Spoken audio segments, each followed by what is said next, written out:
சிறிய விளம்பர இடைவெளி தொடர்ந்து நிகழ்ச்சியில் இணைந்து கொண்டிருக்கிறோம். தொடர்ச்சியாக நிகழ்ச்சியில் இன்றைய பத்திரிகைகளின் பார்வையில் யாழ்குடாநாட்டிலிருந்து வெளிவந்திருக்கக்கூடிய 4 பத்திரிகைகள் எங்கள் கைவசம் இருக்கிறது. அந்த வகையில் முதலில் ஈழநாட்டு பத்திரிகையின் செய்திகளோடு இணைந்திருக்கலாம். ஈழநாட்டு பத்திரிகையின் இன்றைய பிரதான செய்தியாக அரியாலை மனித புதைகுழி இதுவரை 65 எலும்புக்கூடுகள் மீட்பு, அகழ்வுகள் தற்காலிகமாக நிறுத்தம். அரியாலை மனித புதைகுழியின் அகழ்வு பணிகள் நேற்றுடன் தற்காலிகமாக நிறுத்தப்பட்டன. இந்த மனித புதைகுழியிலிருந்து நேற்று வரை 65 மனித எலும்புக்கூடுகள் முழுமையாக அகழ்ந்தெடுக்கப்பட்டுள்ளன. மீட்கப்பட்டவற்றில் சிறுவர்களின் எலும்புக்கூடுகளும் அடங்கும். அரியாலை சித்துபாத்தி இந்து மயானத்தில் கண்டறியப்பட்ட மனித புதைகுழியில் 2வது கட்ட அகழ்வில் நேற்று முன்தினம் வரை 63 எலும்புக்கூடுகள் கண்டறியப்பட்டு மீட்கப்பட்டிருந்தன. இந்த நிலையில் 15வது தினமான நேற்று வியாழக்கிழமையும் அகழ்வு பணி முன்னெடுக்கப்பட்டது. இதன் போது 2 மனித எலும்புக்கூடுகள் கண்டறியப்பட்டு அவையும் அகழ்ந்து எடுக்கப்பட்டன. இந்த மனித புதைகுழியில் தொடர்ச்சியாக 15 நாட்கள் அகழ்வு பணிகள் முன்னெடுக்கப்பட்ட நிலையில் நேற்று வியாழக்கிழமை மதியத்துடன் அந்த பணி தற்காலிகமாக நிறுத்தப்பட்டன. மீண்டும் அகழ்வு பணிகளை எதிர்வரும் 21ஆம் தேதி முதல் முன்னெடுக்க திட்டமிட்டுள்ளது. இதனிடையே 2 கட்டங்களாக 24 நாட்கள் மேற்கொள்ளப்பட்ட மனித புதைகுழி அகழ்வில் தடயவியல் அகழ்வு தளம் இலக்கம் 1 63 எலும்புக்கூடுகளும், தடயவியல் அகழ்வு தளம் இலக்கம் 2 2 எலும்புக்கூடுகளும் கண்டறியப்பட்டு அவை முழுமையாக அகழ்ந்தெடுக்கப்பட்டுள்ளன. இதே சமயம் தடயவியல் அகழ்வாய்வு தளம் இலக்கம் 2 குழப்பகரமான முறையில் மனித எலும்பு சிதிலங்கள் காணப்படுகின்றன என்றும் தெரிவிக்கப்பட்டது. மனித புதைகுழியில் இருந்து மீட்கப்பட்ட சகல எலும்புக்கூடுகளும் சட்ட மருத்துவ அதிகாரியின் பாதுகாப்பில் வைக்கப்பட்டுள்ளன. அத்துடன் மீட்கப்பட்ட பை, காலணி, கண்ணாடி, வளையல்கள், ஆடைகள், பொம்மைகள் உள்ளிட்ட சான்று பொருட்கள் நீதிமன்ற கட்டுக்காவலில் வைக்கப்பட்டுள்ளது. கடந்து வந்த பாதை யாழ்ப்பாணத்தை இராணுவம் கைப்பற்றிய பின்னர் செம்மணி மனித புதைகுழியில் முகாம் அமைக்கப்பட்டிருந்தது. 1996ஆம் ஆண்டு மாணவி கிருஷாந்தி வன்புணர்வுக்குட்படுத்தப்பட்டு கொல்லப்பட்டார். அவரை தேடிச் சென்ற குடும்பத்தினர், அயலவர் என 4 கொல்லப்பட்டனர். இது தொடர்பான வழக்கில் 6 இராணுவத்தினருக்கு மரண தண்டனை விதிக்கப்பட்டது. தண்டனை பெற்றவர்களில் ஒருவரான லான்ஸ் ஹாப்பர் சேமரத்ன ராஜபக்ஷ செம்மணியில் 300 முதல் 400 பேர் வரையானோர் கொல்லப்பட்டு புதைக்கப்பட்டனர் என்று கூறினர். 1999ஆம் ஆண்டு செம்மணியில் முன்னெடுக்கப்பட்ட அகழ்வில் 15 மனித எலும்புக்கூடுகள் மீட்கப்பட்டன. இதைத் தொடர்ந்து அந்த அகழ்வு பணி நிறுத்தப்பட்டது. இந்த நிலையில் செம்மணியில் தொடர் நிலமாக உள்ள அரியாலை சித்துபாத்தி இந்து மயானத்தில் கடந்த பிப்ரவரி 13ஆம் தேதி மின்தகன மேடை அமைப்பதற்காக அத்திவாரம் வெட்டப்பட்ட போது மனித எலும்பு எச்சங்கள் கண்டறியப்பட்டன. இதைத் தொடர்ந்து நடந்த பரிசோதனைகளில் அவை மனித எலும்புக்கூடுகள் என்று உறுதிப்படுத்தப்பட்டன. இதைத் தொடர்ந்து அந்த இடத்தை அகழ்வதற்கு யாழ்ப்பாணம் நீதவான் நீதிமன்றம் உத்தரவிட்டது. மே 15ஆம் தேதி ஆரம்பமான முதல் கட்ட அகழ்வு பணிகள் 9 நாட்கள் நடந்திருந்தன. இதன்போது 19 எலும்புக்கூடுகள் கண்டறியப்பட்டு மீட்கப்பட்டன. இதைத் தொடர்ந்து 2ஆம் கட்ட அகழ்வு கடந்த ஜூன் 26ஆம் தேதி ஆரம்பமானது. 45 நாட்கள் அகழ்வை மேற்கொள்வதற்கான திட்டமிடல் செய்யப்பட்டுள்ளன என்பது குறிப்பிடத்தக்கது என்றவாறு இன்றைய ஈழநாட்டு பத்திரிகையின் பிரதான செய்தி காணப்படுகிறது. அதனைத் தொடர்ந்து ஏனைய முற்பக்க செய்திகளுக்குள் பிரபாகரனின் பதுங்குகுழி அகழ்வில் தகரங்களே மீட்பு, தோண்டும் பணிகள் நிறுத்தம் என்று ஒரு புகைப்படம் தாங்கிய செய்தி. தமிழீழ விடுதலை புலிகளின் தலைவர் வேலுப்பிள்ளை பிரபாகரன் பயன்படுத்தினார் என்று கூறப்படும் பதுங்குகுழியில் முன்னெடுக்கப்பட்ட அகழ்வில் தகரங்கள் மட்டுமே கிடைத்தன. இதைத் தொடர்ந்து அங்கு மேற்கொள்ளப்பட்ட அகழ்வு இடைநிறுத்தப்பட்டுள்ளது. முல்லைத்தீவு புதுக்குடியிருப்பு 8ஆம் வட்டாரம் மத்துவில் கிராமத்தில் புதுக்குடியிருப்பு மருத்துவமனைக்கு அருகில் உள்ள காணியை போர்க்காலத்தில் தமிழீழ விடுதலை புலிகள் பயன்படுத்தினர். இந்த காணியில் உள்ள நிலக்கீழ் பதுங்குகுழியை தலைவர் பிரபாகரன் மற்றும் தளபதிகள் பயன்படுத்தியிருந்தனர் என்று கூறப்படுகிறது. இந்த பதுங்குகுழியில் தங்கம் அல்லது ஆயுதங்கள் புதைக்கப்பட்டிருக்கலாம் என்று கூறப்பட்டது. இதைத் தொடர்ந்து பதுங்குகுழியை அகழ்வதற்கு தீர்மானிக்கப்பட்டது. இதை அடுத்து நேற்று முன்தினம் சுமார் 20 அடி ஆழமான குழியில் தண்ணீர் வெளியேற்றப்பட்டது. அந்த நடவடிக்கையை முல்லைத்தீவு மாவட்ட நீதிபதி பிரதீபன் பார்வையிட்டிருந்தார். அவரின் கட்டளையின் பேரில் நேற்று வியாழக்கிழமை முற்பகல் 10:30 மணி தொடக்கம் அகழ்வு பணி ஆரம்பிக்கப்பட்டது. பிற்பகல் 4:30 மணி வரை தொடர்ந்து ஆய்வில் தகரங்கள் சில மீட்கப்பட்டன. இதைத் தொடர்ந்து அகழ்வு பணியை இடைநிறுத்துவதற்கு நீதிபதி உத்தரவிட்டார் என்று இந்த செய்தி காணப்படுகிறது. இதனைத் தொடர்ந்து ஏனைய முற்பக்க செய்திகளுக்குள் பால்மாவின் விலை அதிகரிப்பு என்ற ஒரு செய்தியும், இலங்கைக்கு $100 கோடி உதவியாக வழங்கியது இந்தியா என்ற ஒரு செய்தி, அமெரிக்க தீர்வை வரி அடுத்த கட்ட நடவடிக்கை குறித்து ஜனாதிபதி ஆய்வு என்ற செய்தியும், அமெரிக்காவுடன் பேசுங்கள், ஒத்துழைப்பு வழங்க தயார், எதிர்க்கட்சி அறிவிப்பு என்ற செய்திகளும் இங்கு பிரசுரிக்கப்பட்டுள்ளது. அதனைத் தொடர்ந்து பீகாருக்கு எதிராக நேற்று போராட்டம் என்ற ஒரு புகைப்படம் தாங்கிய செய்தியும், மன்னார் விபத்தில் 4 வயது சிறுவன் பலி, குடும்பத்தினர் 3 படுகாயம் என்றவாறு ஈழநாட்டு பத்திரிகையின் முன்பக்க செய்திகள் காணப்படுகிறது. இதனைத் தொடர்ந்த உட்பக்க செய்திகளுக்குள் வரலாற்று பிரசித்தி பெற்ற நயினாதீவு நாகபூசணி அம்மன் ஆலயத்தின் தேர்ந்த திருவிழா நேற்று நடைபெற்ற வேளையில் என்று அது தொடர்பான புகைப்படங்கள் இங்கு பிரசுரிக்கப்பட்டுள்ளது. இதனைத் தொடர்ந்த ஏனைய செய்திகளுக்குள் அணையா விளக்கு போராட்ட கோரிக்கைகள் தீர்மானமாகின, சாவகச்சேரி பிரதேச சபை நிறைவேற்றியது என்ற ஒரு தலைப்பில் ஒரு செய்தியும், கீரிமலையில் வெடிபொருள் மீட்பு என்று அது தொடர்பான புகைப்படம் ஒன்றும் இங்கு காணக்கூடியதாக இருக்கிறது. கீரிமலையில் காணி ஒன்றில் இருந்து வெடிபொருள் ஒன்று மீட்கப்பட்டுள்ளது. கீரிமலை புதிய ஹாலனி பகுதியில் நேற்று முன்தினம் புதன்கிழமை இந்த வெடிபொருள் மீட்கப்பட்டது. இது தொடர்பில் தெல்லிப்பள்ளி போலீசாருக்கு தகவல் அளிக்கப்பட்டது. இதைத் தொடர்ந்து விசேட அதிரடிப்படையினர் அந்த வெடிபொருளை பாதுகாப்பாக மீட்டனர் என்றவாறு இந்த செய்தி காணப்படுகிறது. தொடர்ச்சியான செய்திகளுக்குள் 13 வயது சிறுமி துஷ்பிரயோகம், 19 வயது இளைஞர் கைதாகினார் என்ற ஒரு செய்திகளும், வட்டியில்லா கடன் திட்டம் தொடர்பில் யாழில் மாணவர்களுக்கு விழிப்புணர்வு என்ற தலைப்பில் ஒரு செய்தி. அரசு சாரா உயர்கல்வி நிறுவனங்களில் மாணவர்கள் கற்பதற்கான வட்டியில்லா கடன் திட்டம் தொடர்பான விழிப்புணர்வை ஏற்படுத்துமாறு யாழ் மாவட்ட அரசாங்க அதிபர் மருதலிங்கம் பிரதீபன் கோரிக்கை விடுத்துள்ளார். திறனறிக்கை உத்தியோகத்தர்களுடனான கலந்துரையாடல் அரசாங்க அதிபர் அலுவலகத்தில் நேற்று முன்தினம் நடைபெற்றது. இதன்போது தலைமை உரையாற்றிய அரசாங்க அதிபர் கூறுகையில், கல்வி அமைச்சின் கீழ் இயங்கும் மாணவர்கள் கடன் பிரிவானது இலங்கையில் காப்போத்த உயர்தரத்தில் தேர்ச்சி பெற்ற மாணவர்களுக்கு அரசாங்கத்தால் அரசு சாரா அங்கீகரிக்கப்பட்ட நிறுவனங்களில் பட்டப்படிப்பை தொடர வட்டியில்லா கடன் திட்டத்தை செயல்படுத்துகின்றது. 2022, 2023 மற்றும் 2024 ஆண்டுகளில் நடைபெற்ற உயர்தர பரீட்சையில் தோன்றிய பல்கலைக்கழக அனுமதிக்கு தகுதி பெற்றவர்கள் இந்த திட்டத்திற்கு தகுதியானவர்கள் ஆவர். மேலும் எமது மாணவர்கள் பயன்பெறும் வகையில் திறன் அபிவிருத்தி உத்தியோகத்தர்கள் தங்கள் பிரிவில் இந்த திட்டத்திற்கு தகுதியான மாணவர்களை இனம் கட்டு மாணவர்களுக்கும் அவர்களது பெற்றோர்களுக்கும் குறித்த திட்டம் தொடர்பான விழிப்புணர்வை வழங்கும் வகையில் எதிர்வரும் 18ஆம் திகதி மாவட்ட செயலகத்தில் கொழும்பிலிருந்து வருகை தரும் அமைச்சின் அதிகாரிகளால் தெளிவூட்டல்கள் வழங்கப்பட உள்ளதால் இந்த தெளிவூட்டல் நிகழ்வுக்கு மாணவர்களையும் பெற்றோர்களையும் அழைத்து வருமாறு திறன் அபிவிருத்தி உத்தியோகத்தர்களை அரசாங்க அதிபர் கேட்டுக்கொண்டார். இந்த திட்டத்திற்கான விண்ணப்பங்களை www.studentloan.mohe.gov.lk என்ற இணையதளம் மூலம் சமர்ப்பிக்க முடியும் என்பதுடன் ஏனைய விவரங்களையும் அறிந்து கொள்ள முடியும் என்று தெரிவிக்கப்பட்டுள்ளது என்றவாறு இந்த செய்தி காணப்படுகிறது. அதனைத் தொடர்ந்த ஏனைய செய்திகளுக்குள் கடல் உணவுப் பொருட்கள் வெட்டுவதற்கு நல்லூர் பிரதேச சபை கண்டன நிர்ணயம் என்ற ஒரு செய்தி இங்கு காணக்கூடியதாக இருக்கிறது. அதனைத் தொடர்ந்து 4 மீன்பிடி துறைகளின் அபிவிருத்திக்கு பிரான்ஸ் ஆதரவு என்ற ஒரு புகைப்படம் தாங்கிய செய்தியும், அச்சத்தால் புதைகுழிகளை புறக்கணிக்கின்றது அரசு, ரவூப் ஹக்கீம் குற்றச்சாட்டு. தேசப்பற்றாளர்களின் அதிகாரத்திற்கு அச்சப்பட்டே அரசாங்கம் மனித புதைகுழிகள் விடயத்தில் கவனம் செலுத்தாதிருக்கிறது என்று குற்றம் சாட்டிய முஸ்லிம் காங்கிரஸ் தலைவர் ரவூப் ஹக்கீம், செம்மணி மனித புதைகுழிகளில் உள்ள இடத்திற்கு இதுவரை அரசாங்கமோ காணாமல் போனோர் அலுவலகமோ செல்லவில்லை என்று தெரிவித்தார் என்று இந்த செய்தி காணப்படுகிறது. இதனைத் தொடர்ந்த ஏனைய செய்திகளுக்குள் மக்கள் தமது தாய்மொழியில் சேவைகளை பெற்றுக் கொள்ளக்கூடிய வாய்ப்பு வேண்டும் என்ற தலைப்பில் ஒரு செய்தியும், உயிர்த்த ஞாயிறு தாக்குதல் சர்வதேச விசாரணை தேவை, காவிந்த ஜெயவர்தன வலியுறுத்து என்ற செய்திகளும் இங்கு காணக்கூடியதாக இருக்கிறது. அதனைத் தொடர்ந்து வறட்சியான காலநிலை, தண்ணீரை சிக்கனமாக பயன்படுத்த கோரிக்கை. தற்போது நிலவும் வறட்சியான காலநிலை காரணமாக நீரை முடிந்தவரை சிக்கனமாக பயன்படுத்துமாறு தேசிய நீர்வளங்கள் வடிகால் அமைப்பு சபை பொதுமக்களிடம் கேட்டுக்கொள்கிறது என்றவாறு இந்த செய்தி காணப்படுகிறது.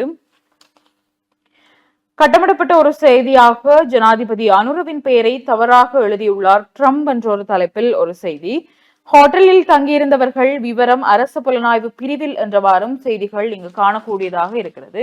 இதனைத் தொடர்ந்த கிழக்கு மாகாண செய்திகளுக்குள் அம்பாறையில் சிறுபோக நெல் அறுவடை ஆரம்பம் என்று தொடர்பான புகைப்படங்களும் இங்கு பிரசுரிக்கப்பட்டுள்ளது. வீதி அபிவிருத்தி அமைச்சின் முன்னேற்ற மீளாய்வு கூட்டம் என்ற ஒரு புகைப்படம் தாங்கிய செய்தியும், கழிவுகளை பிரித்து சேகரிக்கும் தொட்டிகள் மருத்துவமனைக்கு என்று தொடர்பான புகைப்படம் தாங்கிய செய்தி ஒன்று இங்கு காணக்கூடியதாக இருக்கிறது. நிலாவெளி கோபாலபுரம் மாவட்ட சித்த ஆயுர்வேத மருத்துவமனையின் வெளிநோயாளர் பிரிவில் கழிவுகளை தரம் பிரித்து சேகரிப்பு செய்வதற்கான தொட்டிகளை குச்சவெளி பிரதேச சபையின் தவிசாளர் நேற்று முன்தினம் வழங்கினார் என்றவாறு இந்த செய்தி தொடர்ந்து செல்கிறது.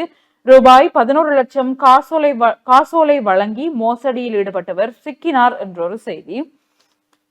மட்டக்களப்பு ஏறாவூரில் முந்திரி பருப்பு வர்த்தகரிடம் ஒருவர் காசோலையை வழங்கி 11 லட்சம் ரூபாய்க்கு முந்திரி பருப்பை கொள்வனவு செய்து கொண்டு வழங்கிய காசோலைக்கான பணத்தை வழங்காது மோசடி செய்து ஒருவரை ஏறாவூர் பிரதேசத்தில் வைத்து மாவட்ட விசேட குற்ற விசாரணை பிரிவினர் கைது செய்தனர் என்றவாறு இந்த செய்தி காணப்படுகிறது.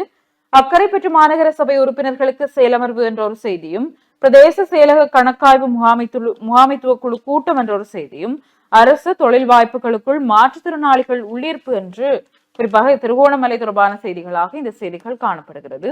இதனைத் தொடர்ந்து ஈழநாட்டு பத்திரிகையின் உலக செய்திகள் பக்கத்தில் இஸ்ரேல் வான்வழி தாக்குதல், ஹாசாவில் 40 பேர் உயிரிழப்பு என்று இந்த உலக செய்திகளின் பிரதான செய்தி காணக்கூடியதாக இருக்கிறது. அதனைத் தொடர்ந்து பாப்பரசர் லியோவுடன் ஜெலன்ஸ்கி சந்திப்பு என்ற ஒரு புகைப்படம் தாங்கிய செய்தியும், முன்னாள் ஜனாதிபதியை கைது செய்வதற்கு அனுமதி, தென்கொரியாவில் பரபரப்பு என்ற செய்திகளும் இங்கு காணக்கூடியதாக இருக்கிறது.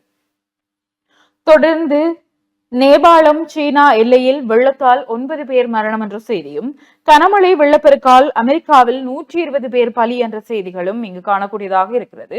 அதனைத் தொடர்ந்து பிரதமர் மோடிக்கு விருது என்று ஒரு புகைப்படம் தாங்கிய செய்திகள் ஈழநாட்டு பத்திரிகையின் உலக செய்திகளாக காணப்படுகிறது. இதனைத் தொடர்ந்து இறுதிப்பக்க செய்திகளுக்குள் படுகொலைகளுக்கு நீதி வேண்டும், யாழில் நேற்று மாபெரும் நடைபவனி, அனைத்து படுகொலைகளுக்கும் அனைத்து வகை வன்முறைகளுக்கும் எதிராக நீதி கோரும் நடைப்பயணம் ஒன்று யாழ்ப்பாணத்தில் நேற்று காலை முன்னெடுக்கப்பட்டது என்று அதற்கான புகைப்படம் ஒன்றும் இங்கே காணக்கூடியதாக இருக்கிறது. அதனைத் தொடர்ந்து கட்டமிடப்பட்ட செய்தியாக அமெரிக்க ஜனாதிபதி டொனால்ட் ட்ரம்ப் இலங்கை ஏற்றுமதிகளுக்கு 30% வரி விதிக்க முடிவு செய்துள்ளார்.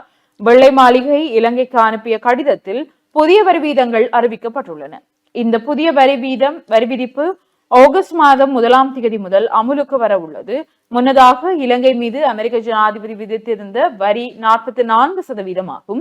வர்த்தக ஒப்பந்தங்கள் மற்றும் கட்டணங்கள் தொடர்பாக மேலும் 7 நாடுகளுக்கு புதிய கடிதங்கள் வெளியிடப்பட்டுள்ளதாக ஜனாதிபதி டொனால்ட் ட்ரம்ப் அறிவித்திருந்தார். இலங்கையை தவிர அல்ஜீரியா, ஈராக் மற்றும் லிபியா ஆகிய நாடுகளுக்கு 30% வரி விதிக்கப்பட்டது. எனினும் புரூனோ மற்றும் மால்டோவா ஆகிய நாடுகள் 25% வரிக்குட்படுத்தப்பட்டுள்ளன. பிலிப்பைன்ஸ் 20% வரிக்கு உட்படுத்தப்பட்டுள்ளது குறிப்பிடத்தக்கது என்றவாறு இந்த செய்தி காணப்படுகிறது. பால் தேநீர் விலை உயர்வு. இறக்குமதி செய்யப்பட்ட பால்மாவின் விலை அதிகரிக்கப்பட்ட நிலையில் பால் தேநீர் ஒன்றின் விலை 10 ரூபாவால் அதிகரிக்கப்படும் என்று சிற்றுண்டிச்சாலை உரிமையாளர் சங்கம் தெரிவித்துள்ளது என்ற செய்தியும், ட்ரம்பின் அறிவிப்பு காரணமாக ஆடை தொழிற்சாலை சிக்கலில் என்ற செய்தி ஒன்று இங்கு காணக்கூடியதாக இருக்கிறது. இலங்கையிலிருந்து ஏற்றுமதி செய்யப்படும் பொருட்களுக்கு அமெரிக்க ஜனாதிபதி டொனால்ட் ட்ரம்ப் நிர்ணயித்துள்ள 30% வரியை விட குறைவான வரியை இலங்கையால் நிர்ணயிக்க முடியாது விட்டால் இலங்கையின் ஆடை துறைக்கு நெருக்கடி ஏற்படும் என கூட்டு ஆடை சங்கமன்றத்தின் தலைவர் யோஹான் லோரன்ஸ் எச்சரித்துள்ளார் என்றவாறு ஈழநாட்டு பத்திரிகையின் செய்திகள் காணப்படுகிறது. நிகழ்ச்சியில் தொடர்ச்சியாக வலம்புரி நாளிதழின் செய்திகளோடு இணைந்திருக்கலாம். வலம்புரி நாளிதழுடைய பிரதான தலைப்பு செய்தியாக இலங்கை பொருட்களுக்கு 30% தீர்வை வரி அமெரிக்க ஜனாதிபதி டொனால்ட் ட்ரம்ப் அறிவிப்பு. இலங்கையிலிருந்து இறக்குமதி செய்யப்படும் அனைத்து பொருட்களுக்கும் 30% தீர்வை வரி விதிக்க அமெரிக்க ஜனாதிபதி டொனால்ட் ட்ரம்ப் தீர்மானித்திருக்கிறார். இது தொடர்பான கடிதம் வெள்ளை மாளிகையால் இலங்கை ஜனாதிபதி அனுரகுமார திசாநாயவுக்கு அனுப்பி வைக்கப்பட்டிருக்கிறது என்று அந்த தலைப்பு செய்தி இருக்கிறது. அதே போல செம்மணி புதைகுழி அகழ்வு தற்காலிகமாக நிறுத்தம், இதுவரை 65 எலும்புக்கூடுகள் மீட்பு. செம்மணி மனித புதைகுழியிலிருந்து இதுவரை 65 எலும்புக்கூடுகள் மீட்கப்பட்ட நிலையில் அகழ்வு பணிகள் தற்காலிகமாக இடைநிறுத்தி வைக்கப்பட்டிருக்கின்றன. செம்மணி மனித புதைகுழியில் 2ஆம் கட்ட அகழ்வு பணியின் 15ஆம் நாள் பணிகள் நேற்று வியாழக்கிழமை முன்னெடுக்கப்பட்டது. அதன் போது புதைகுழிகளில் அடையாளம் காணப்பட்ட 65 மனித எலும்புக்கூட்டு தொகுதிகளும் முற்றாக நேற்று அகழ்ந்து எடுக்கப்பட்டுள்ளது. செம்மணி மனித புதைகுழியில் அகழ்வு நடவடிக்கை நேற்றைய தினத்துடன் 24 நாட்கள் முன்னெடுக்கப்பட்டுள்ளன. அதில் தடயவியல் அகழ்வாய்வு தளம் இலக்கம் 1 மனித புதைகுழியில் இருந்து 63 எலும்புக்கூடுகளும், தடயவியல் ஆய்வு தளம் இலக்கம் 2 புதைகுழியில் இருந்து 2 எலும்புக்கூடுகளும் மீட்கப்பட்டுள்ளன. அதேவேளை தடயவியல் அகழ்வு தளம் இலக்கம் 2 புதைகுழியில் குழப்பகரமான முறையில் மனித எலும்பு மிச்சங்கள் காணப்படுவதாக தெரிவிக்கப்படுகிறது.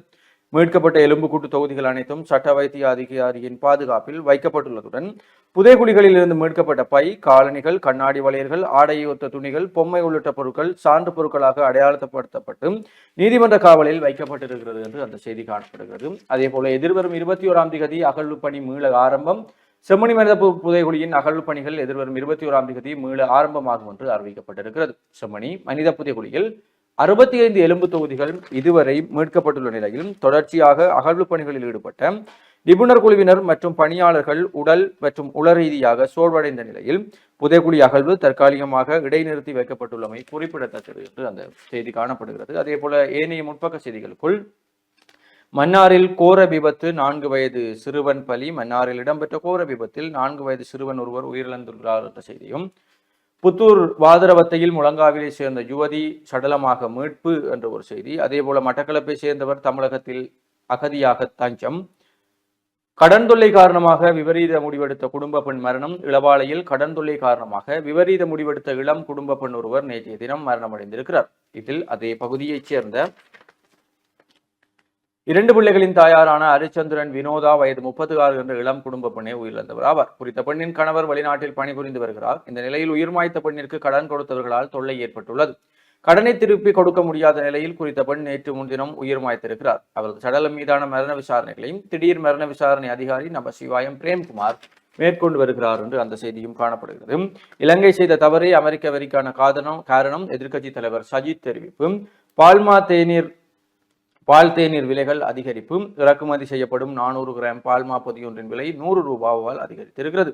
இலங்கை பால்மா இறக்குமதியாளர்கள் சங்கம் இதனை தெரிவித்திருக்கிறது. அதன்படி 400 கிராம் பால்மா பொதியொன்றின் புதிய விலை 1200 ரூபாவாகும் என அறிவிக்கப்பட்டுள்ளது. அதேபோல் 1 கிலோகிராம் பால்மாவின் விலை 250 ரூபாவால் அதிகரித்திருக்கிறது என்றும் அந்த சங்கம் தெரிவித்திருக்கிறது. பால்மா விலை அதிகரிக்கப்பட்டதால் பால் தேநீரின் விலை அதிகரிக்கப்பட்டுள்ளதாக அகில இலங்கை சிற்றுண்டிச்சாலை உரிமையாளர்கள் சங்கம் தெரிவித்திருக்கிறது. அதன்படி ஒரு கோப்பை பால் தேநீரின் விலை 10 ரூபாவால் அதிகரிக்கப்பட்டிருக்கிறது என்று அந்த செய்தியும் காணப்படுகிறது. இவைதான் முற்பக்க செய்திகளாக இருக்கிறது. தொடர்ச்சியாக உட்பக்க செய்திகளுக்குள் வடக்கில் உணவு பயிர்ச்செய்கை வீழ்ச்சி, விவசாயிகளின் வாழ்வாதாரம் பாதிப்பு.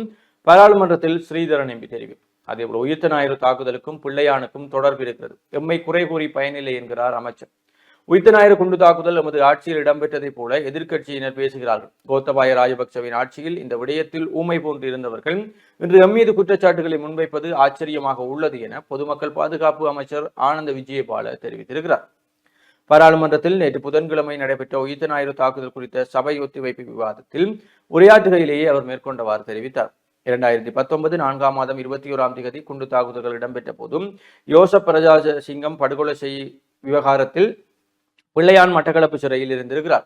இருப்பினும் குண்டு தாக்குதல்கள் தொடர்பில் அவர் முன்கூட்டியே முழுமையாக அறிந்துள்ளார் என்பதற்கு உறுதியான சாட்சியம் மற்றும் தகவல்கள் கிடைக்கப்பெற்றுள்ளன. பிள்ளையான் சிறையில் இருந்தபோது இராணுவ புலனாய்வு உத்தியோகத்தர் ஒருவருடன் நெருக்கமாக பழகியுள்ளார். பிள்ளையான் தொடர்பில் பாரிய சந்தேகங்கள் காணப்படுகின்றன. இவ்விடயம் தொடர்பில் நீதிமன்றத்திற்கு அறிக்கை சமர்ப்பிப்போம். எவரையும் பாதுகாக்க வேண்டிய தேவை எமக்கு இல்லை. முன்னாள் அமைச்சர் பிள்ளையானின் ஊடக செயலாளரான அசாத் மௌலானா என்பவர் சேனல் 4 தொலைக்காட்சி சேவைக்கு உயிர்த்த ஞாயிறு குண்டு தாக்குதல்கள் சம்பவம் பற்றி பாரதூரமான விடயங்களை முன்வைத்திருந்தார். இவர் குறிப்பிட்ட விடயங்கள் குறித்து விசாரணைகளை மேற்கொள்ளுமாறு கத்தோலிக்க சபை உட்பட பல்வேறு தரப்பினர் குற்றப்புலனாய்வு திணைக்களத்தில் முறைப்பாடு அளித்த போதும் முறையான விசாரணைகள் எதுவும் முன்னெடுக்கப்படவில்லை. 2018 11ஆம் மாதம் 30ஆம் திகதி அன்று மட்டக்களப்பு வவுணதீவு போலீஸ் பாதுகாப்பு அரணில் பாதுகாப்பு நடவடிக்கையில் இருந்த 2 போலீஸ் உத்தியோகத்தர்கள் படுகொலை செய்யப்பட்டனர். இந்த சம்பவத்தில் விடுதலை புலிகள் அமைப்பின் முன்னாள் போராளியான அஜந்தன் என்பவரை குற்றவாளியாக்கும் வகையில் சாட்சியங்கள் சோடிக்கப்பட்டன. விசாரணைகளை திசை திருப்புவதற்காக போலியான சாட்சியங்கள் உருவாக்கப்பட்டன. போலியான சாட்சியங்களை திரட்டி குற்றச்சாட்டில் குற்றப்புலனாய்வு பிரிவின் அதிகாரி ஒருவர் கைது செய்யப்பட்டுள்ளார். இதன் பின்புலத்தில் உயிர்த்த ஞாயிறு தாக்குதலை மேற்கொண்ட குழுவினர் இருப்பதாக இதுவரை மேற்கொண்ட விசாரணைகளில் தெரிய வந்துள்ளது. ஏனைய சந்தேக நபர்கள் வெகு விரைவில் கைது செய்யப்படுவார்கள். குண்டு தாக்குதல்கள் தொடர்பில் சர்வதேச விசாரணைகள் அவசியமற்றது. தேசிய மட்டத்தில் தற்போது சிறந்த முறையில் விசாரணைகள் மேற்கொள்ளப்படுகிறது. சாய்ந்தமருது பகுதியில் தற்கொலை குண்டு தாக்குதல் உயிரிழந்த சாரா யஸ்மினின் DNA பரிசோதனைகள் ஆரம்பத்தில் உறுதிப்படுத்தப்படவில்லை. ஆனால் 3வது தடவையாக எடுத்த பரிசோதனை உறுதிப்படுத்தி இருக்கிறது. DNA பரிசோதனைகளில் பாரிய சந்தேகம் காணப்படுகிறது. இவ்விடயம் தொடர்பில் நீதிமன்றத்துக்கு அறிக்கை சமர்ப்பிக்க உள்ளோம். சாரா உயிருடன் உள்ளாரா அல்லது இறந்து விட்டாரா என்பதில் பாரிய சந்தேகம் காணப்படுகிறது. இவ்விடயம் தொடர்பான விசாரணை அறிக்கைகளை நீதிமன்றத்திற்கு சமர்ப்பிப்போம் என அவர் தெரிவித்திருக்கிறார். அருண ஆகிய அனுர தீயாய் பெறவும் ட்ரம்பின் கடிதம். இலங்கை ஜனாதிபதி அனுரகுமார திசாநாயக்காவின் பெயரை அமெரிக்க ஜனாதிபதி டொனால்ட் ட்ரம்ப் தற்செயலாக தவறாக எழுதியமை சமூக ஊடகங்களில் அதிகமாக பேசப்பட்டு வருகிறது. இலங்கை ஏற்றுமதிகளுக்கு 30% வரி விதிப்பை அறிவிக்கும் கடிதம் நேற்று முன்தினம் இலங்கை உட்பட 6 நாடுகளுக்கு அனுப்பப்பட்டது. இந்த கடிதத்திலே ஜனாதிபதி அனுரகுமார திசாநாயக்காவை டொனால்ட் ட்ரம்ப் அருணகுமார திசாநாயக்கா என்று குறிப்பிட்டிருக்கிறார் என்று அந்த செய்தியும், டெங்கு நோயாளர்கள் 27% சிறுவர்கள், தேசிய டெங்கு கட்டுப்பாட்டு பிரிவு தெரிவிப்பு என்ற செய்தியும் காணப்படுகிறது. விளையாட்டுச் செய்திகளுக்குள் தாய்லாந்தில் இடம்பெறவுள்ள வலுதூக்கல் யாழ் வீராங்கனை பங்கேற்பு 12வது உலகளாவிய வலுதூக்கல் போட்டி இம்மாதம் 17ஆம் தேதி தாய்லாந்தில் நடைபெற உள்ளது. இந்த போட்டியில் யாழ்ப்பாணம் காங்கேசந்துறையைச் சேர்ந்த வீராங்கனை தனலட்சுமி முத்துக்குமார குருக்கள் பங்கு கொள்ள உள்ளார். பழுதூக்கும் வீராங்கனையாக இவர் ஏற்கனவே பல சாதனைகளை நிகழ்த்தியுள்ளமை குறிப்பிடத்தக்கது என்று பிரசுரிக்கப்பட்டது. அவருக்கு உங்களுடைய வாழ்த்துக்களை தெரிவித்துக் கொள்கிறோம். அதேபோல மாகாண மட்ட மென்மந்த கிரிக்கெட் தொடர் முள்ளியவளை வித்யானந்தா கல்லூரி சாம்பியன் வென்று சாதனை என்ற புகைப்படம், விம்பிள்டன் டென்னிஸ் தொடரில் துருக்கி வீராங்கனை சாதனை, பங்களாதேஷ் தொடரான T20 தொடரில் இலங்கை வீரர் வனிந்து விலகல், இந்தியா இங்கிலாந்து 3வது டெஸ்ட் நாணய சுழற்சியில் இங்கிலாந்து வெற்றி, கிளப் உலகக்கோப்பை கால்பந்து இறுதிப் போட்டியில் PSG அணி என்ற செய்திகள் விளையாட்டு செய்திகளுக்குள் காணப்படுகிறது. தொடர்ச்சியாக உள்நாட்டு செய்திகளுக்குள் வரலாற்று சிறப்புமிக்க நயினாதீவு நாகபூசணி அம்மன் ஆலய வருடாந்த மகோற்சவ பெருவிழாவின் தீர்த்த திருவிழா நேற்று வியாழக்கிழமை பல்லாயிரக்கணக்கான அடியவர்கள் புடைசூழ பக்திபூர்வமாக நடைபெற்றது. அதிகாலை 3:30 மணிக்கு பூஜைகள் ஆரம்பமாகி காலை 7 மணிக்கு வசந்த மண்டப பூஜை ஆரம்பமாகி 7:30 மணிக்கு தீர்த்தோற்சவத்திற்கு அம்பாள் புறப்பட்டு சென்று தீர்த்தோற்சவம் நடைபெற்றது என்று புகைப்படங்களும் பிரசுரிக்கப்பட்டிருக்கிறது. அதேபோல கொலைகளுக்கு நீதி வேண்டும் யாழில் மாபெரும் நடைபவனி என்ற புகைப்படங்களும், வீதி விபத்து குறித்து யாழில் விழிப்புணர்வு என்ற செய்தியும் காணப்படுகிறது. ஆட்டோ வடிவிலான கைப்பை விலையை கேட்டு வாய்ப்பிழக்கும் நெட்டிசன்கள் என்ற செய்தியும் காணப்படுகிறது. தொடர்ச்சியாக வெளிநாட்டு செய்திகளுக்குள் உக்ரைன் போரில் ரஷ்யா குற்றவாளி, மனித உரிமை நீதிமன்றம் தீர்ப்பு. உக்ரைனுக்கு எதிரான போரில் சர்வதேச விதிகளை ரஷ்யா மீறியுள்ளது என ஐரோப்பிய மனித உரிமைகள் நீதிமன்றம் தீர்ப்பளித்திருக்கிறது என்ற ஒரு செய்தியும், இஸ்ரேலின் நடவடிக்கைகளை விமர்சித்த ஐநா அறிக்கையாளரும் தடைகள் விதித்தது அமெரிக்கா என்ற ஒரு செய்தி, அமெரிக்கா விதித்த வரிக்கு பதிலடி கொடுப்போம் பிரேசில் ஜனாதிபதி எச்சரிக்கை, சூரிய குளியலின் போது ட்ரம்ப் கொல்லப்படலாம் ஈரான் மிரட்டல். அமெரிக்க ஜனாதிபதி ட்ரம்ப் அவரது வீட்டில் சூரிய குளியலில் ஈடுபடும் போதும் ட்ரோன் தாக்குதலின் மூலம் கொல்லப்படுவது மிகவும் எளிதான ஒன்று என்று ஈரானின் மூத்த ஆலோசகர் ஜவாத் லரிஜானி கூறியிருப்பதும் உலக நாடுகளிடையே பெரும் பரபரப்பை ஏற்படுத்தி இருக்கிறது. இந்திய பிரதமர் மோடிக்கு நபீபியா நாட்டின் உயரிய விருது என்ற ஒரு செய்தியும், குஜராத்தில் இடிந்து விழுந்த பாலம், ஆற்றுக்குள் கவிழ்ந்த வாகனங்கள், 9 பேர் உயிரிழப்பு என்ற செய்திகளும் வெளிநாட்டு செய்திகளுக்குள் காணப்படுகிறது. உள்நாட்டு செய்திகளுக்குள் 6 நாட்களில் 36,000 சுற்றுலா பயணிகள் இலங்கைக்கு வருகை என்ற ஒரு செய்தியும், யாழ் முனீஸ்வரன் வீதியை பார்வையிட்டார் முதல்வர் என்ற புகைப்படம் பிரசுரிக்கப்பட்டிருக்கிறது. நுழம்பு பெருகும் இடங்களை அழிப்பதன் மூலமே டெங்கு நோயாளர்களை கட்டுப்படுத்த முடியும் பொது சுகாதார பரிசோதகர்.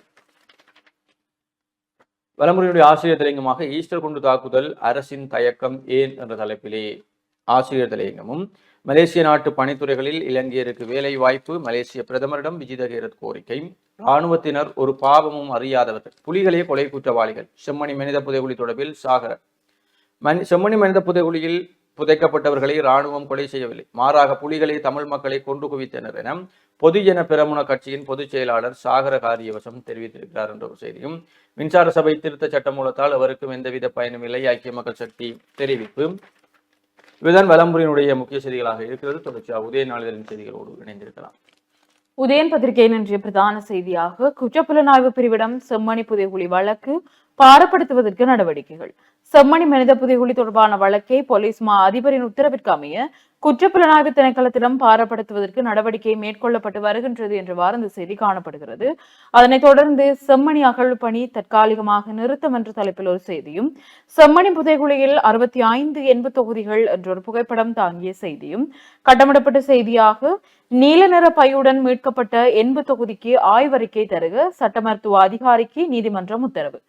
செம்மணி மனித புதைகுழியில் நீல நிற பையுடன் அகழ்ந்து எடுக்கப்பட்ட மனித எண்பு தொகுதி தொடர்பான ஆய்வறிக்கையை எதிர்வரும் 15ஆம் தேதிக்கு முன்னர் நீதிமன்றத்தில் சமர்ப்பிக்குமாறு சட்ட மருத்துவ அதிகாரி செல்லையா பிரணவனுக்கு நீதவான் ஏ ஆனந்தராஜாவால் கட்டளை வழங்கப்பட்டுள்ளது என்றவாறும், செம்மணி மனித புதைகுழி 2ஆம் கட்ட அகழ்வின் அறிக்கை கோரியது மன்று என்று செம்மணி தொடர்பான செய்திகள் இங்கு காணக்கூடியதாக இருக்கிறது.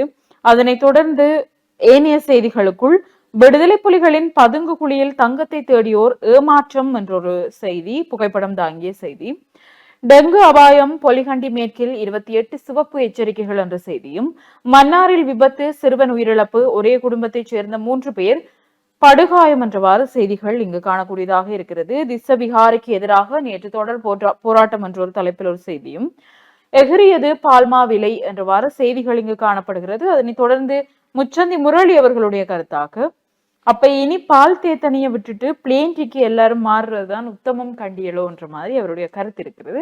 இதுதான் உதயன் பத்திரிகையின் முற்பக்கத்தில் பிரசுரிக்கப்பட்டது. தொடர்ச்சியாக உட்பக்க செய்திகளுக்குள், செம்மணி புதைகுழி விடயத்தில் அசமந்த போக்கில் அரசாங்கம், ஹக்கீம் எம்பி குற்றச்சாட்டு என்ற செய்தியும், இலங்கைக்கு மட்டுமே அதிகூடிய வரி குறைப்பு, வெளியுறவுத்துறை பிரதி அமைச்சர் தெரிவிப்பு என்ற செய்திகளும் இங்கு காணக்கூடியதாக இருக்கிறது. தமிழை கொச்சைப்படுத்தும் செயற்பாடுகளில் எதிரணி, கடற்தொழில் அமைச்சர் கவலை என்ற செய்திகளும் இங்கு காணப்படுகிறது. அதனைத் தொடர்ந்து ஏனைய செய்திகளுக்குள், வன்முறையை தடுப்போம், யாழ்ப்பாணத்தில் நடைபயணம் என்ற ஒரு புகைப்படம் தாங்கிய செய்தியும், சிறுமி துஷ்பிரயோகம், இளைஞர் கைது என்ற செய்திகளும் இங்கு காணக்கூடியதாக இருக்கிறது. அதனைத் தொடர்ந்து, வெளிநாட்டில் பதுக்கப்பட்டுள்ள பணத்தை கொண்டு வாருங்கள் வலியுறுத்தினார் சன்ன ஜசுமன. இலங்கையர்கள் சட்டவிரோதமான முறையில் வெளிநாடுகளில் நிதியை பதுக்கி வைத்தால் அவற்றை இலங்கைக்கு கொண்டு வருவதற்கு அரசாங்கம் நடவடிக்கை எடுக்க வேண்டும் என்று முன்னாள் அமைச்சரும் சர்வஜன கட்சியின் உபதலைவருமான சன்ன ஜசுமன தெரிவித்துள்ளார் என்று இந்த செய்தி காணப்படுகிறது. அதனைத் தொடர்ந்து கட்டமிடப்பட்ட செய்திகளுக்குள், கொழும்பு பங்குச்சந்தை வரலாற்றின் புதிய உச்சம் என்ற ஒரு கட்டமிடப்பட்ட செய்தியாக இது காணப்படுகிறது. அதனைத் தொடர்ந்து, சஞ்சீவ கொலை சூத்திரதாரிகள் மலேசியாவில் கைது என்ற செய்தி, கனேமுல்ல சஞ்சீவ கொலைக்கு பிரதான புள்ளியாக செயற்பட்டதாக கூறப்படும் ஹெஹல் பத்ர பத்மே மற்றும் ஹமாண்டோ சலிந்த ஆகிய 2 குற்றவாளிகளும் நேற்று முன்தினம் மலேசியா போலீசாரால் கைது செய்யப்பட்டுள்ளனர் என்று இந்த செய்தி காணப்படுகிறது. யானை தாக்குதலில் வீடு முற்றாக சேதம், முல்லைத்தீவில் பரிதாபகாரம் என்ற ஒரு செய்தி புகைப்படம் தாங்கியவாறு இந்த செய்தி காணப்படுகிறது. அதனைத் தொடர்ந்து, சபை தீர்மானங்களுக்கு மாறாக செயல்படுகிறார் பிரதேச சபை செயலர், வலிதற்கு பிரதேச சபை விசேட அமர்வில் குற்றச்சாட்டு என்ற செய்திகளும், வீடுகளை வாடகைக்கு விடுவோர் பதிவுகளை மேற்கொள்ளுங்கள், நல்லூர் பிரதேச சபை அறிவிப்பு. நல்லூர் பிரதேச சபைக்குட்பட்ட பகுதிகளில் காணப்படும் வீடுகளில் அறை கொடுத்து பணம் பெற்றுக் கொள்ளும் வீட்டின் உரிமையாளர்கள் மற்றும் வீடுகளை நாளாந்த, வாராந்த, மாதாந்த அடிப்படையில் வாடகைக்கு வழங்குபவர்கள் அனைவரும் எதிர்வரும் 30ஆம் தேதி மாலை 4 மணிக்கு முன்னர் நல்லூர் பிரதேச சபையில் பதிவுகளை மேற்கொள்ள வேண்டும் என நல்லூர் பிரதேச சபையின் தவிசாளர் மயூரன் அறிவித்துள்ளார் என்று இந்த செய்தி காணப்படுகிறது. அதனைத் தொடர்ந்து, தனிமையில் வாழ்ந்த முதியவர் உயிரிழப்பு என்ற ஒரு செய்தியும், தவறான முடிவெடுத்து குடும்ப பெண் பலி என்ற ஒரு செய்தியும் இங்கு காணக்கூடியதாக இருக்கிறது. அமர்வுக்கு செல்ல விடாது சொந்த கட்சியே தடுத்தது, ஹாதர் மஸ்தான் கட்சியின் உறுப்பினர் குற்றச்சாட்டு என்ற ஒரு செய்தி இங்கு காணக்கூடியதாக இருக்கிறது.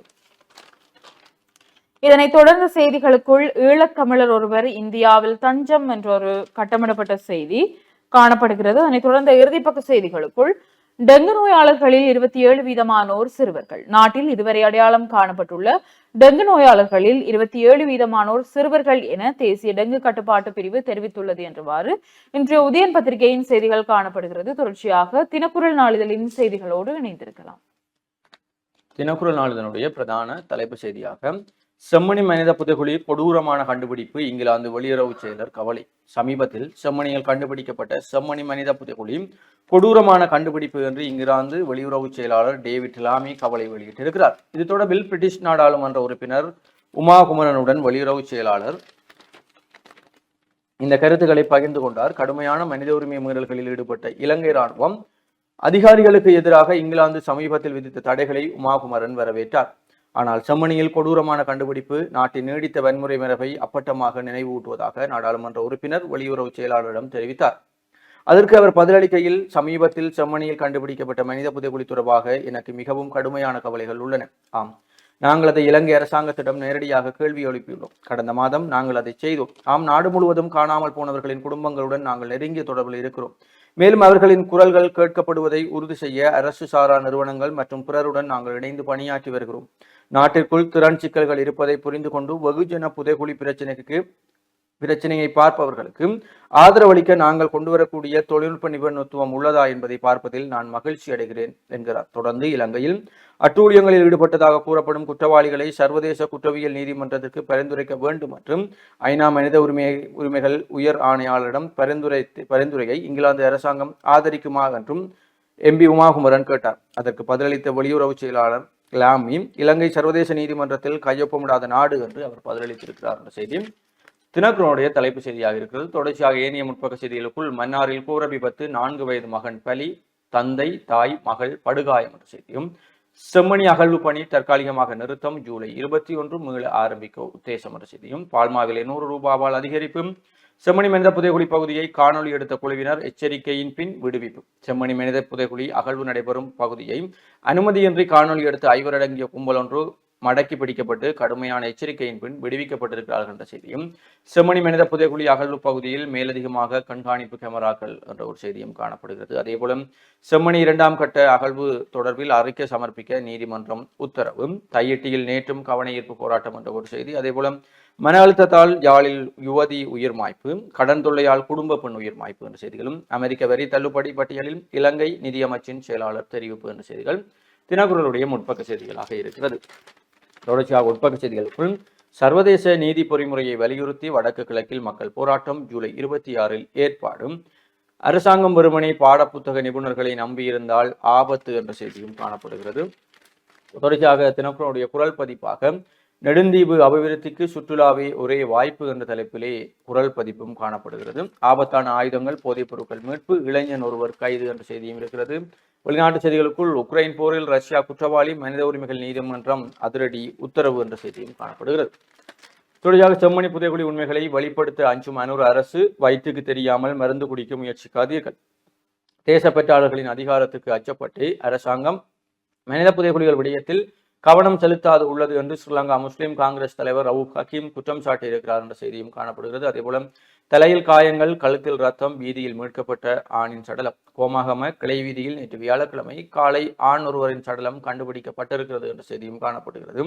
நுவரெலியாவுக்கு சென்ற வேன் 70 அடி பள்ளத்தில் பாய்ந்தது, சாரதி தூங்கியதால் நடந்த விபத்து என்ற செய்தியும், உக்கும் உக்காத கழிவுகளை எரிப்பதை இயன்றளவு தவிர்த்துக் கொள்ள வேண்டும், பூநகரி பிரதேச மேற்பார்வை பொது சுகாதார பரிசோதகர் ஜென்சன் ரொனால்ட். நுழம்பு பெருகும் இடங்களை அழிப்பதன் மூலமே நுழம்பினால் பரவும் நோய்களை கட்டுப்படுத்த முடியும் என பூநகரி பிரதேச மேற்பார்வை பொது சுகாதார பரிசோதகர் ஜென்சன் ரொனால்ட் தெரிவித்தார் என்ற செய்தியும் தினகரனுடைய ஆசிரியர் தலையங்கமாக மாற்றுவாரா மாநகர முதல்வர் என்ற கேள்வியோடு ஆசிரியர் தலையங்கமும் பிரசுரிக்கப்பட்டிருக்கிறது. உப்புக்கணி குளத்தை வைத்து அவரும் அரசியல் செய்யக்கூடாது, சாகவச்சேரி நகரசபை உறுப்பினர் பிரணவராசா. சாகவச்சேரி நகரசபையின் ஆளுகைக்குட்பட்ட உப்புக்கணி குளத்தை வைத்து எவரும் அரசியல் செய்யக்கூடாது என்றும் அவர் தெரிவித்திருக்கிறார். சிறுமியை தவறான நடத்தைக்கு உட்படுத்திய மச்சான் கைது, வட்டுக்கோட்டையில் சம்பவம். போலீஸ் முஸ்லிம்களுக்கு எதிரான வன்மங்கள் ராயபக்சகளை ஆட்சிக்கு கொண்டு வரவே நடந்தது. ராயபக்சகளை மீண்டும் ஆட்சிக்கு கொண்டு வருவதற்காகவே முஸ்லிம் சமூகத்திற்கு எதிரான வன்மங்கள் கட்டவிழ்த்து விடப்பட்டன என்றும் சபை முதல்வரும் அமைச்சருமான விமல் ரத்நாயக்க தெரிவித்திருக்கிறார். தேசிய ஆராய்ச்சி முன்னுரிமைகளை அடையாளம் காண புதிய குழு என்ற செய்தியும் காணப்படுகிறது. 35 ஆண்டுகளுக்கு பின் ஆட்சேர்ப்பில் மாற்றம். இலங்கை பெட்ரோலிய கூட்டுத்தாபனம் 35 ஆண்டுகளுக்கு பின்னர் தனது பணியாளர்கள் ஆட்சேர்ப்பு செயல்முறையை மாற்றுவதற்கு நடவடிக்கை எடுத்திருக்கிறது. இதனூடாக ஆட்சேர்ப்பு செயற்பாட்டில் இருந்த முறைமை கோடுகளை நீக்க முடியும் என இலங்கை பெட்ரோலிய கூட்டுத்தாபன நிர்வாக பணிப்பாளர் மயூரா நெட்டியகுமார் தெரிவித்திருக்கிறார் என்ற செய்தியும் இறுதிப்பக்க விளையாட்டு செய்திகளுக்குள் ஐசிசி கிரிக்கெட் தரவரிசை இலங்கையர்கள் முன்னேற்றம் என்ற ஒரு செய்தியும், வரலாறு படைத்த தீப்சி சர்மா மகளிர் கிரிக்கெட் போட்டியில் இந்திய அணி புதிய சாதனை என்ற செய்தியும், காதலனின் முத்தத்தால் ஊக்கமிருந்து சர்ச்சையில் சிக்கிய பிரான்ஸ் வீராங்கனை, டோக்கியோ ஒலிம்பிக்கில் வெள்ளி பதக்கம் வென்றவரான பிரான்ஸ் வாழ்வீச்சு வீராங்கனை ஜசாவ் திபஸ் கடந்த ஆண்டு தொடக்கத்தில் ஊக்கமிருந்து சோதனையில் சிக்கினார். அவரது காதலரான அமெரிக்க வாழ்வீச்சு வீரர் ரேஸ் இம்போர்டன் முத்தமிட்ட போது எச்சில் மூலம் ஆஸ்டரின் என்ற தடை செய்யப்பட்ட ஊக்கமிருந்து அவரது உடலுக்குள் புகுந்து புத்துணர்ச்சி கொடுத்ததாக உலக ஊக்கமருந்து தடுப்பு முகாமை குற்றம் சாட்டியது. ஆனால் இந்த புகாரில் இருந்து அவரை சர்வதேச வாழ்வீச்சு சம்மேளனத்தின் ஒழுங்கு குழு விடுவித்தது. ஆனால் பாரிஸ் ஒலிம்பிக்கில் அவரால் பங்கேற்க முடிந்தது. இதை எதிர்த்து உலக ஊக்குமருந்து தடுப்பு முகாமை சுவிட்சர்லாந்தில் உள்ள சர்வதேச விளையாட்டு நீதிமன்றத்தில் அப்பீல் செய்தது. அவருக்கு 4 ஆண்டுகள் தடை விதிக்க வேண்டும் என்று வலியுறுத்தியது. இந்த வழக்கை விசாரித்த நீதிமன்றம் முத்தமிடும் போது எச்சில் வழியாக ஊக்கமருந்தின் தாக்கம் அடுத்தவருக்கு செல்லும் என்பது உண்மைதான். ஆனால் முத்தமிடும் போதும் தனது காதலர் ஊக்கமருந்தை உட்கொண்டிருந்தால் யாவ்சாராக்கு தெரியாது, அவர் வேண்டுமென்றே ஊக்கமிருந்து விதியை புறக்கணிக்கவில்லை என்று குற்றச்சாட்டிலிருந்து அவரை விடுவித்திருக்கார் என்ற செய்தியும் காணப்படுகிறது. இவைதான் தினக்குழுடைய முக்கிய செய்திகளாக இருக்குது. அதே நேரம் புலந்திருக்கக்கூடிய நாளிதழ்களின் முக்கிய செய்திகளாகவும் இருக்கிறது. தொடர்ந்து மனிதர்கள் நேயர்களே, சிறிய ஒரு விளம்பர இடைவெளிக்கு பிறகு மீண்டும் சந்திப்போம்.